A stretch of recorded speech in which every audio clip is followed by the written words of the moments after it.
Hello, listeners. We weren't planning on doing this episode, but due to an overwhelming number of requests, we have complied. Thank you to Sarah P., Charlene, Louisa, Carl, Mark, Michelle, Sarah T., Marty, Jessa, Libby, Allison, Holland, and many others for requesting it. If you'd like to suggest a topic, you can do so on our social media and on our website. If you'd like to support the MCP, you can find us on Patreon at bit.ly/morbidpatron.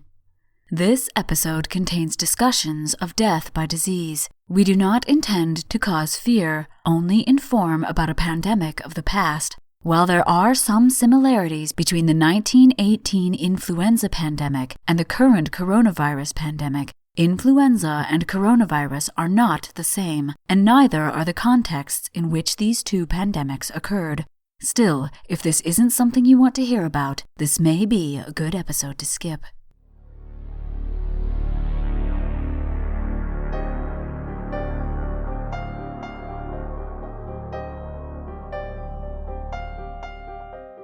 Humans are fascinated by gore and violence, but even more so, the mysterious and unsolved.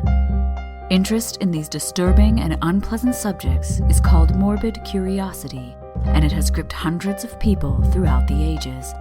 I am one of those people. My name is Hallie, and this is the Morbid Curiosity Podcast.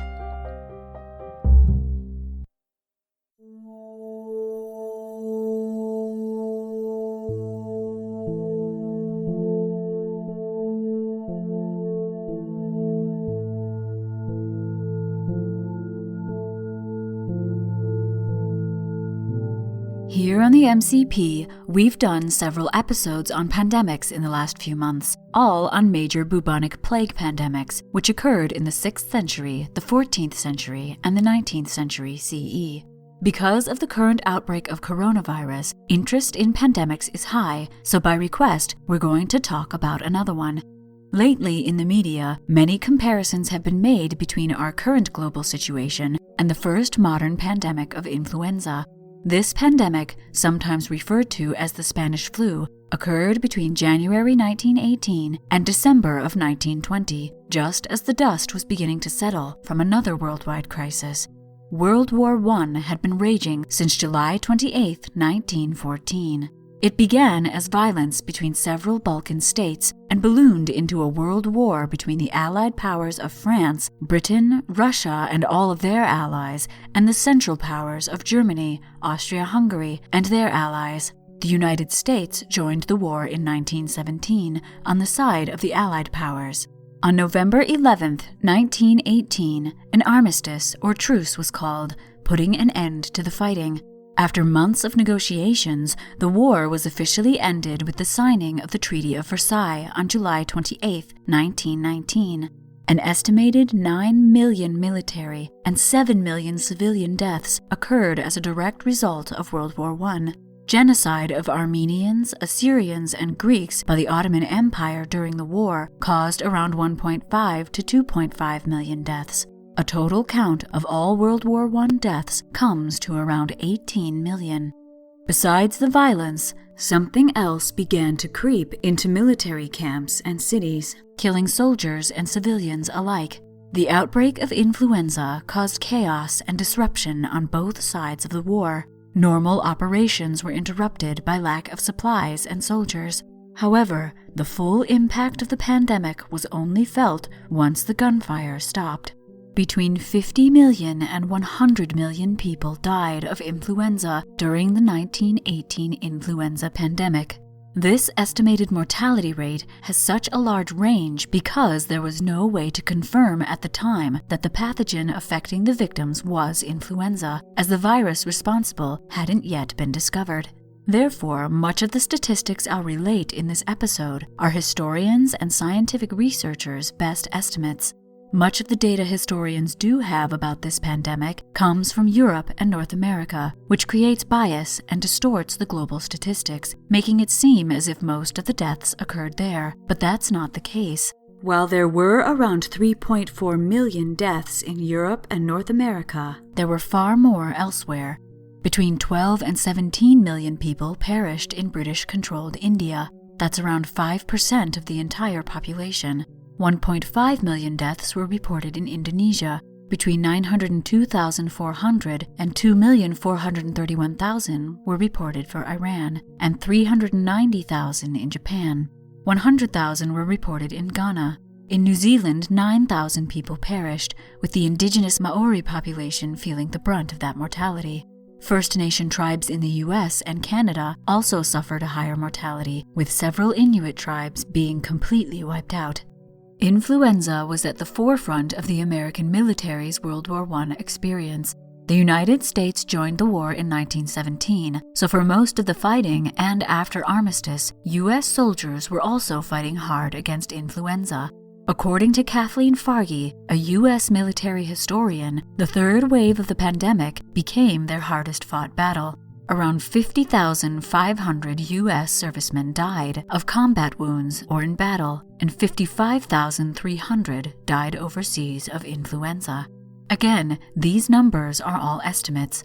The symptoms of influenza, which I'll talk about in a moment, were confused with other diseases, and sometimes influenza only hastened a death already dealt by battle wounds. On top of this, medical reporting wasn't as stringent as it is today, so estimated mortality is likely on the higher end of the 50 to 100 million range. The origins of the disease are similarly murky. Some researchers hypothesize that the virus first appeared in the United States. Others believe it began in France or even China. There may have been cases as early as 1917, but most researchers and U.S. Army medical physicians agree that the first reported case of the 1918 pandemic occurred on March 4, 1918. A cook at Camp Funston, Kansas, a military recruitment center that supplied troops to the Midwest United States and France, reported ill in the morning with a fever, headache, and sore throat. By lunchtime, 100 similar cases were reported. Within days, 522 men were reported sick. The French origin theory holds that the illness first appeared at a British Army base in France called Étaples. Late in 1917, military pathologists reported an outbreak of a new disease with a high mortality rate that could have been influenza. The hospital at the base was a major medical center for Allied troops, and it's been theorized as the epicenter for the virus in Europe, as it was overcrowded and therefore ideal for spreading a respiratory virus. Relatively few deaths were reported in China, who had a comparatively mild flu season that year. Some researchers believe this is evidence that the virus may have originated there, giving Chinese populations immunity to later lethal waves of the flu. However, it's much more likely that deaths just weren't being reported. China was facing its own issues at the time. The whole country was in what's called its warlord period, where it was divided up among 4 military cliques of the same army.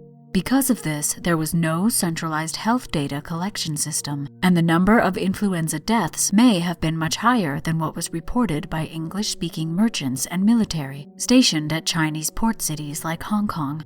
Wherever the outbreak originated, by early 1918, influenza was epidemic, meaning widespread within certain regions or communities, in this case the military bases of the American Midwest, the Eastern Seaboard, both locations where soldiers departed for war, and the French ports where they arrived. By mid-April, the flu had reached the trenches of the Western Front of the war, affecting the soldiers of both the Allied and Central Powers. From the soldiers, it spread to all of France, then Britain, Italy, and Spain. In May, it spread to North Africa, circled the entire African continent, and moved into India, hitting Bombay, now known as Mumbai, hard. From there, it moved into Southeast Asia. By the end of May, influenza had spread across Germany and Poland, parts of Russia and Japan. In July, it reached Australia. This was the first wave of the pandemic, and at first, the illness seemed like just a slightly more severe seasonal flu. The number of cases decreased, and the panic that was building seemed to fade. War operations that had been interrupted began to resume. However, in August, the flu returned to Europe and the United States, but this time it was much more severe. It first appeared in 3 locations: Brest, France, Freetown, Sierra Leone, and Boston, Massachusetts. It likely began somewhere in Europe and was carried to the US and Sierra Leone by ship. From these locations, it spread outward, again carried with the troops. From North America, it spread to Central and South America, where it hadn't been in the spring. From Sierra Leone, it spread along the western coast of Africa, arriving in Cape Town in September. By the end of September, it had spread from Brest throughout most of Europe, Russia, China, and India.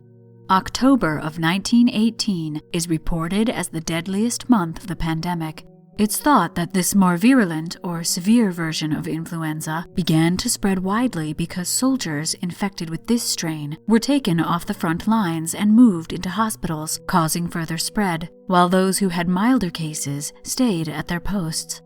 After armistice on November 11th, people poured into the streets of many cities to celebrate, causing another surge in influenza cases all over the world. The world fought hard against this deadly second wave, and in early 1919, it seemed the pandemic had passed. The quarantine orders at the borders between many countries were rescinded, unfortunately just in time for a third wave of influenza. This third wave was less severe than the second, but still more deadly than the first. It hit Paris just in time for the peace talks that would lead to the Treaty of Versailles. While this last wave tapered out by May 1919 in the Northern Hemisphere, influenza continued to plague much of the Southern Hemisphere and Japan for many more months. You may be wondering why this pandemic is called the Spanish flu when it didn't originate there. Influenza was yet another horrible thing affecting the countries involved in the war, so in order to boost morale, many of those countries employed wartime censorship and underreported the pandemic. Spain, however, was a neutral country and widely reported on the illness as it struck its citizens. These reports were repeated in countries all over the world. Because it seemed at the time that Spain was the only country widely suffering from the severe form of influenza, it became known as the Spanish flu. Most of the people who caught influenza during the first wave of the pandemic had ordinary flu symptoms, such as a headache, sore throat, and fever. Most of the infected people also recovered. It was the second wave of more virulent influenza that caused most of the deaths during the pandemic. It was worse, much worse than ordinary flu, and also left those it affected vulnerable to other infectious agents. I'm now going to describe the symptoms of the more virulent form of the 1918 influenza virus in detail. I warn you, it's quite horrific, so if you'd rather not hear it, you should skip ahead about 1 minute and 50 seconds. The victims of this more virulent form of influenza suffered high fevers over 105 degrees Fahrenheit or 40.5 degrees Celsius. Heavy coughing brought up greenish sputum and blood from hemorrhaging mucous membranes in the lungs. Bleeding from the nose, ears, and mouth also occurred due to similar mucous membrane damage. Some people coughed so hard they broke ribs and tore abdominal muscles. Headaches and body aches were also common, but they were so bad that many people writhed in agony. Others reported symptoms including vomiting, dizziness, insomnia, loss of hearing or smell, and blurred vision. Pregnant women who caught the flu often miscarried or had premature births. Nurses recorded that the flu even had a smell, like musty straw. Some infected people's teeth and hair fell out. Delirium was common, and many people had to be tied to their beds so they wouldn't hurt themselves. This delirium often surfaced just after the fever had broken. A common hallucination was that the world was ending, and in response, some victims would violently weep or attempt to leap from hospital windows. Sometimes, even after recovery, victims were left with mental illness that hadn't been with them before they got sick. Petechiae, or small patches on the skin due to bleeding beneath the skin, were also described in some patients. It usually began in the cheekbones and quickly spread over the face. Doctors named this strange symptom heliotrope cyanosis. If the reddish color shifted to purplish blue and then to black, death was usually hours to a day away. This darker color could also begin at the fingertips and toes and move toward the center of the body. Death ultimately occurred due to massive hemorrhages and edema in the lungs. The victim basically drowned in their own body fluids. Some people simply collapsed where they stood with no prior symptoms. The disease was so contagious that if someone coughed or collapsed, it was very likely their friends and family, and possibly anyone standing nearby, were already infected. Most deaths were caused not by influenza, but by secondary infections. Immune systems weakened by disease leave humans vulnerable to other infections, and secondary pneumonia was the biggest problem with this strain of influenza. Pneumonia is an inflammatory condition in the lungs, which leads to the lungs becoming filled with fluid and sometimes blood. As the lungs aren't functioning properly, the body becomes oxygen deprived. The skin can go a bit blue or blotchy, and organs can fail. This accounts for the most disturbing symptoms of the second wave of this pandemic. As you can see, these symptoms were many and varied. They were so varied that it's likely cases of influenza were confused with other diseases, such as dengue fever, cholera, and typhoid. This is another reason the range of the estimated mortality rate is so large. These varied symptoms are also the reason some researchers theorize this pandemic was caused by a collection of pathogens, influenza just being the primary agent. One of the most startling things about this strain of influenza was that more often than any other group of people, it attacked young, healthy adults the hardest. Between 1918 and 1919, 99% of deaths in the U.S. were people under the age of 65. 50% of those 99% were between the ages of 20 and 40. In 1920, the mortality rate dropped substantially, but still young adults accounted for 92% of influenza deaths, the most vulnerable being pregnant women. Those that survived the first wave of influenza developed immunity to the disease, which saved them from the more virulent second wave. This immunity also proved that the second wave was caused by the same pathogen, not an entirely new disease. Unfortunately, not everyone who survived the flu fully recovered. As I mentioned, in some patients, the delirium carried over into recovery, and many people had long-lasting respiratory problems due to lung damage from secondary pneumonia. After the second deadly wave, cases of influenza dropped substantially. The reason for this is unclear. Either physicians got better at supporting those who were infected, or the virus mutated again to a less lethal strain. The third and final wave caused more fatalities than the first wave, but less than the second, and lasted in pockets around the world into the early 1920s. Some of the ways in which the world fought back against influenza were the same as those used throughout history. Quarantines, which were first used in the 17th century in Italy in order to stem the spread of the bubonic plague, went into effect at the borders between countries and throughout cities all over the world. You can hear more about the origins of quarantines in both our Povalia and plague episodes.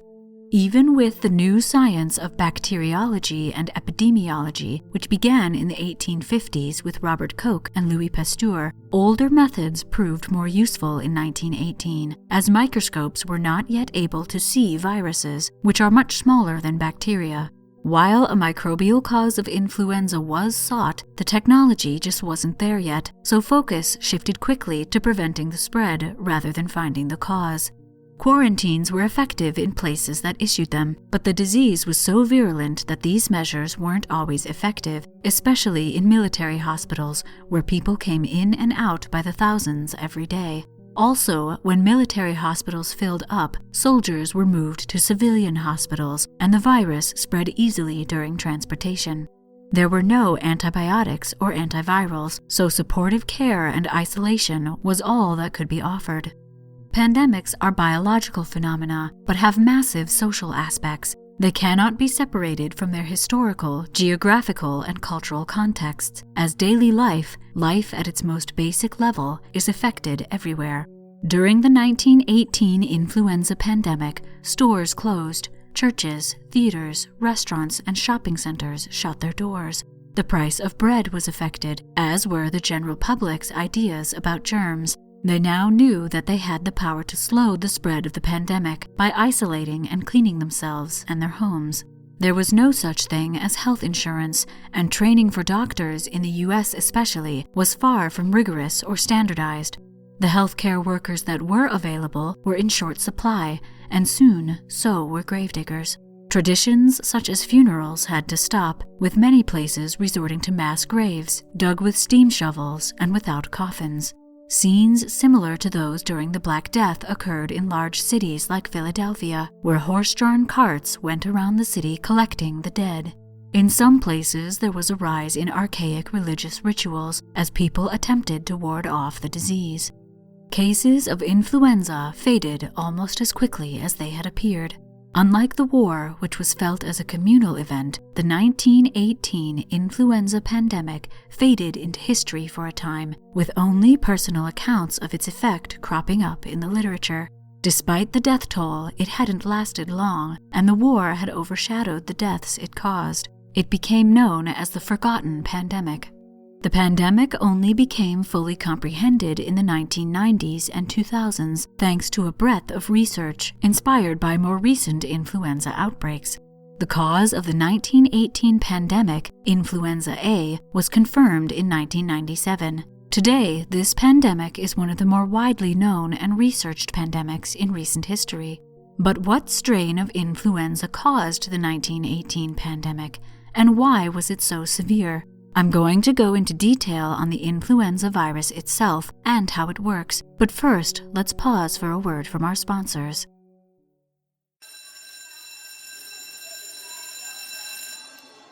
Hello everyone. Let me tell you about the Apple for the Teacher podcast. I'm Anna Thomas, a teacher and your host. So you're probably thinking it's about reading, writing and arithmetic, right? Well, think again. It's a fresh take on true crime, where you wouldn't expect to find true crime. In schools. Yes, schools.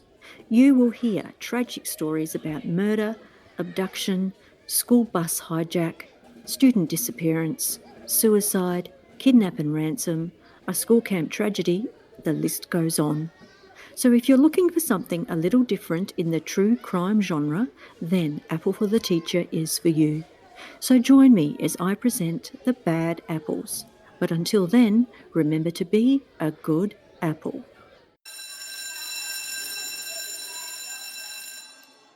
Lastly, if you like this podcast, why not sponsor the MCP yourself by becoming a patron on Patreon?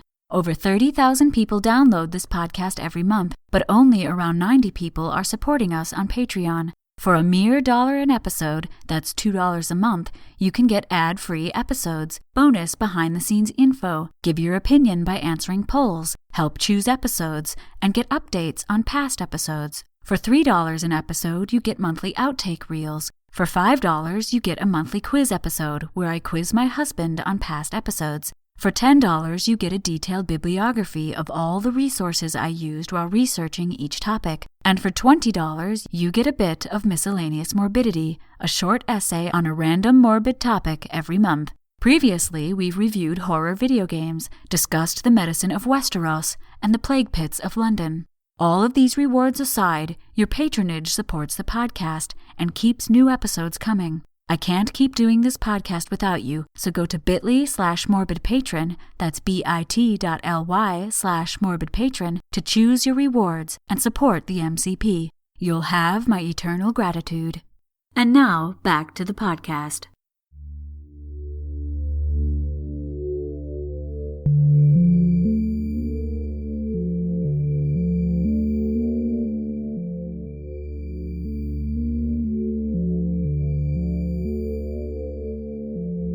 Although Louis Pasteur and Edward Jenner developed the first vaccines to protect against viral infections in the late 1800s, they didn't know that viruses existed.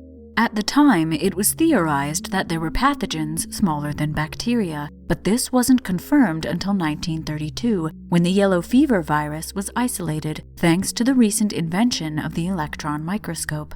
That same year, the influenza virus was identified in pigs. In 1933, human influenza was finally identified, and there was no longer any doubt that a strain of influenza A had caused the 1918 pandemic. However, it wasn't until 1997 that the specific strain of influenza A was finally identified as H1N1. In order to explain what the designation H1N1 means, a little more information about the influenza virus is necessary.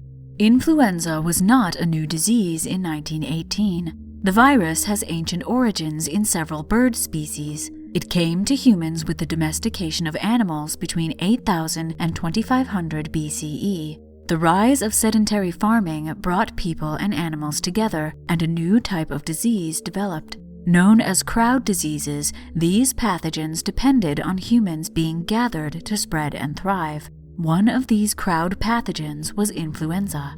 The influenza virus's ability to transfer from birds into other animals, such as swine and humans, is due to its high adaptability, which in turn is because of how the virus infects and spreads. Before I get into viral infection and replication, I want to preface that I'm not a virologist or biologist, but I'll do my best to describe what I read in virology articles and textbooks. In order to move between hosts, as influenza does occasionally when it moves from birds to humans or swine, many molecular mutations of the virus must occur, as bird and human cells are very different.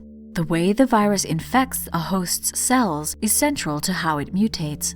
All viruses are non-living organisms that infect cells in order to replicate, as they cannot replicate on their own. Influenza A is an enveloped virus, meaning the virion or virus particle is contained within a phospholipid or fatty layer that keeps safe the viral core, where it carries its genetic material. This envelope contains 2 glycoproteins, or carbohydrate binding proteins, that are important to virus replication: hemagglutinin, or HA, and neuraminidase, or NA.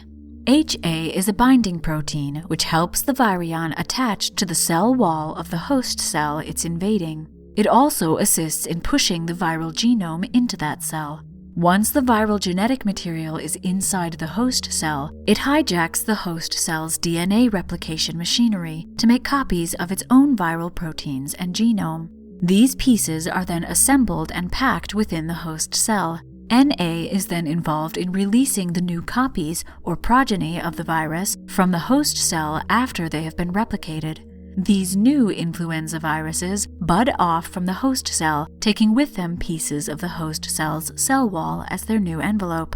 This process is automated, and therefore sometimes the new viral genetic pieces are not assembled in the same way, or include pieces from other viruses that are present in the host cell at the same time. The way these mutations can create a new virus that will infect humans happens in one of 2 ways. Antigenetic drift is an accumulation of mutations during the replication process of a virus that somehow aids it in infecting a human host. Antigenetic shift is when the genetic material of both a human and a non-human virus are combined in the cells of a non-human host, making it possible for a non-human virus to infect humans. New influenza virus strains are constantly emerging from the environment, emanating from a variety of sources, such as waterfowl like ducks, swine, and poultry.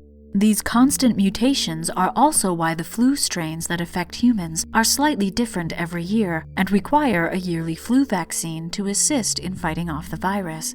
The glycoproteins HA and NA also function as antigens for the host's immune system, meaning they trigger an immune response from the host. Symptoms like fever, headache, and sore throat are the result of cytokines, signaling molecules that mediate and regulate immunity and inflammation, which are produced by the host's immune system in response to the presence of HA and NA. There are 17 different types of HA among influenza A viruses and 9 types of NA. Combinations of HA and NA types make up different strains of influenza. While there are many combinations of H and N seen in birds, human infections have only been caused by a few. H1N1, which was responsible for the 1918 pandemic, is one of these, as are H2N2 and H3N2. The seasonal influenza A strains currently circulating among humans are the H1N1 and H3N2, but they have changed a lot since their first introduction to humans. For the 1918 influenza pandemic, there are 2 hypotheses on how the more virulent strain of H1N1 came to be. One hypothesis is that it originated among poultry bred for food at a military base in Kansas. It may have moved to the soldiers via antigenetic shift and then spread across the world due to their movements. This theory comes from an analysis of a reconstructed version of the 1918 strain. Similarities between the reconstruction and avian influenza viruses caused some researchers to conclude that the 1918 H1N1 virus moved directly from birds to humans and did not have a viral middleman in some other mammalian species. Other researchers disagree, suggesting that the 1918 H1N1 strain may have spread from a non-human mammalian species, such as a pig. Because pigs are more readily infected with avian influenza viruses than humans, pigs could have been the original recipient of the virus, passing it to humans sometime between 1913 and 1918. This theory falls under the antigenetic drift version of virus mutation. Why this strain of influenza was so virulent has yet to be revealed, but many researchers are currently focused on it. Knowing what mutations make a virus affect humans so severely is important in preventing future viral pandemics.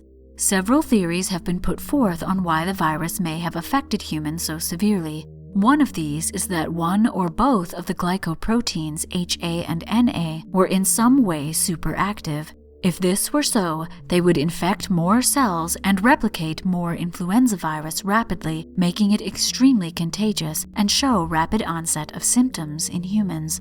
Dr. Jeffrey Taubenberger, who helped identify the virus in 1997, recreated the 1918 strain of influenza in 2005 using viral genetic material taken from the body of an Inuit woman who died during the second wave. The permafrost where she was buried near Brevig Mission, Alaska, preserved the viral genetic material. Taubenberger's research, however, has been unable to determine if there is anything different about the HA and NA of that strain that makes it more virulent. Another theory that ties into this one is that something in this strain might have caused a cytokine storm, an overreaction of the immune system causing it to destroy many healthy cells as well as virus-infected cells. This causes fever, fatigue, appetite loss, nausea, vomiting, seizures, hallucinations, and rapid heart rate. The reconstructed strain has been shown to cause cytokine storms in mice, which is unusual by itself, as human strains don't often affect mice. So it's possible this theory is true, but more research is necessary to determine why. It was noted, however, that the virus replicated much faster than usual, but why is still unknown. Another piece of this theory suggests that young adults suffered more because a cytokine storm was not triggered in older adults. It's theorized that this is due to a small amount of immunity granted by a previous influenza pandemic in 1889, known as the Russian flu, despite its origins in Uzbekistan. The exact strain of influenza involved isn't known, but immunity from one strain of influenza can help protect from others, so it's possible that those that survived the 1889 pandemic had immunity which saved them from the 1918 pandemic. But proving this is difficult. Most of the evidence has degraded with the passage of time, as viral genetic material is particularly susceptible to cellular degradation, even while the person it infects is still suffering symptoms. Other studies suggest that the virus wasn't any more virulent than usual, but malnutrition, stress from the war, overcrowding in hospitals, and poor hygiene made victims even more vulnerable to secondary bacterial superinfection. Soldiers were even more susceptible due to close living quarters, lung damage from chemical attacks, and the stresses associated with combat. In a superinfection, a different or many different microbial agents take advantage of the weakened immune system of a person suffering from influenza and infect them with devastating efficiency. The truth may be out there, but it's likely we will never know for sure. We do know that the rapid spread of the virus was aided by faster worldwide travel and the constant movements of large groups of people associated with the war. We also know that quarantines and isolation were effective if strictly implemented, and that soap broke the phospholipid envelope of the virus, so hand washing was useful in fighting against it. While these measures are simple to understand, they are difficult to implement when it comes to a worldwide population. The world eventually recovered from both World War I and the 1918 influenza pandemic. Stores and restaurants reopened. Sports and travel resumed, and life went on. public health officials were spurred to create even better programs for hygiene and sanitation in big cities, and the new science of epidemiology was inspired to learn as much as possible in order to better prepare for the inevitable next time. Several more influenza pandemics have occurred since, and thanks to the work of epidemiologists, we have been better prepared with each new outbreak. Today, we have HA and NA suppressing medicines that can aid a human immune system that is struggling to fight influenza. We have vaccines that can prevent influenza from getting out of hand and spreading to those most vulnerable to it.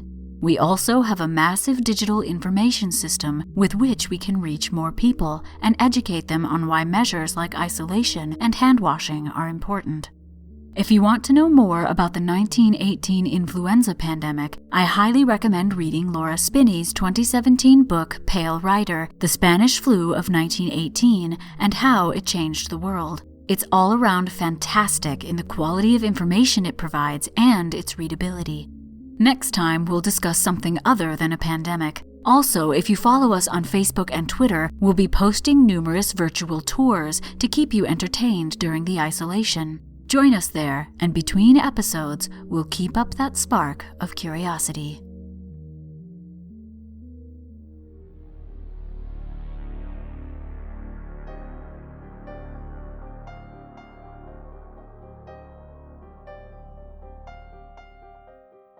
The Morbid Curiosity podcast was produced by H. Lloyd.